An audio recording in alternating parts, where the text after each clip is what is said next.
Each time we declutter, we are not just letting go of items, but letting go of parts of our old selves. It's not simply about organizing our possessions. It's a small step toward a more authentic self. Over the past 10 years, I've been clearing out things around me, releasing what once held my attention. And through this process, I've let go of my old self and grown into a new version of me.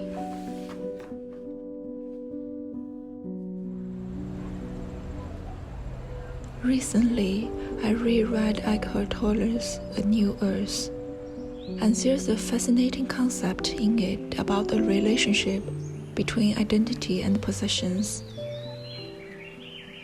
Tolle explains how infants start with a very limited sense of self-awareness. Some young children would say, "Johnny is hungry," instead of "I am hungry," because they haven't yet formed a clear idea of I. As they grow, they understand the word I, and that's when they begin to build the definition of I with the items they have.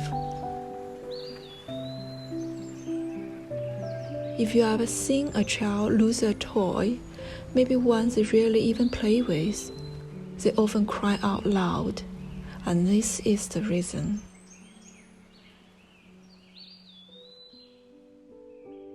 As adults, in some way we act the same as the children.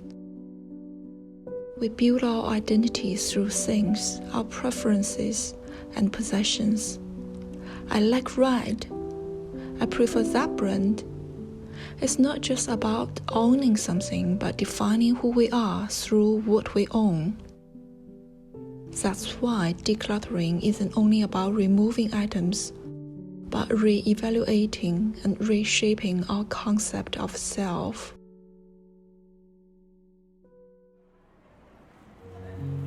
When I first came to the UK, I was obsessed with British vintage clothing. Just like the styles in Downton Abbey or Pride and Prejudice, these clothes were more than just aesthetic choices. They represented my appreciation for British culture and my desire to belong. I carried this hope of cultural integration in those pieces. Yet, I soon realized I hardly wore them. When I did, I felt restricted. But the style didn't suit me. In my closet, they became a symbol of that phase of myself, a reminder of my initial eagerness to belong somewhere foreign. I still find them beautiful, but that phase has passed in my life, so I donated them.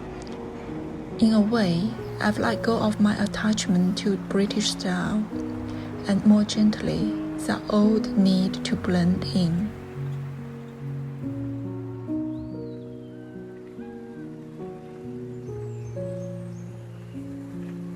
In Buddhism, there's a concept called breaking ego attachment, or releasing our dependency on both material things and ideas. As children, we don't care about brands or styles. But as we grow, even buying a simple pencil can become a careful decision. Once we own something, it feels like it becomes part of us. This is what makes decluttering so challenging. It's not just getting rid of an item. It's a feeling that part of our identity is being taken away, like a child crying for a lost toy. Letting go of items is letting go of an old version of ourselves. As old values fade, we reshape our identity, a new self that might better fit our current awareness. But there's a catch.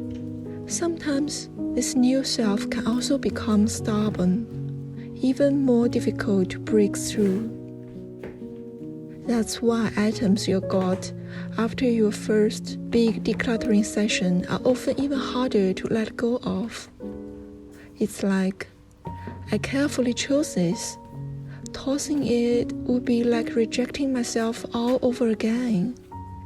Yes, perhaps you are rejecting yourself, but is that really a bad thing? Remember the lightness you felt after your first declutter. With every release, we are not only saying goodbye to outdated thoughts, but embracing an inner lightness and welcoming new possibilities in life.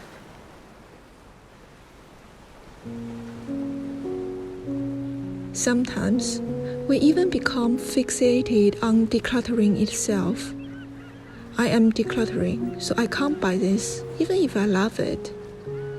But this is also attachment. True freedom is not being bound to possessions, whether in having them or letting them go. For me, objects are meant to flow. I often explore charity shops, and if something calls out to me, I buy it.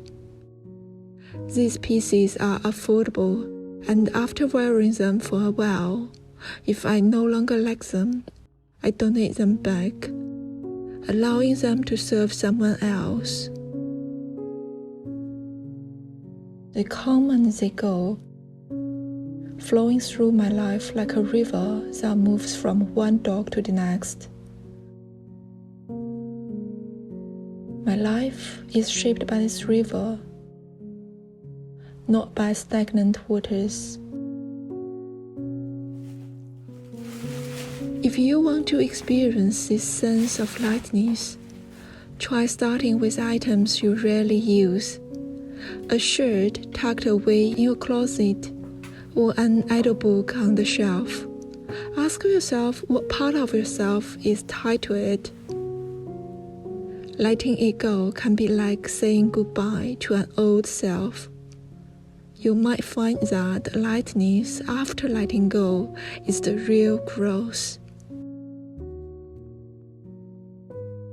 Every time we declutter, it's an opportunity for self-renewal, a step toward freedom and authenticity.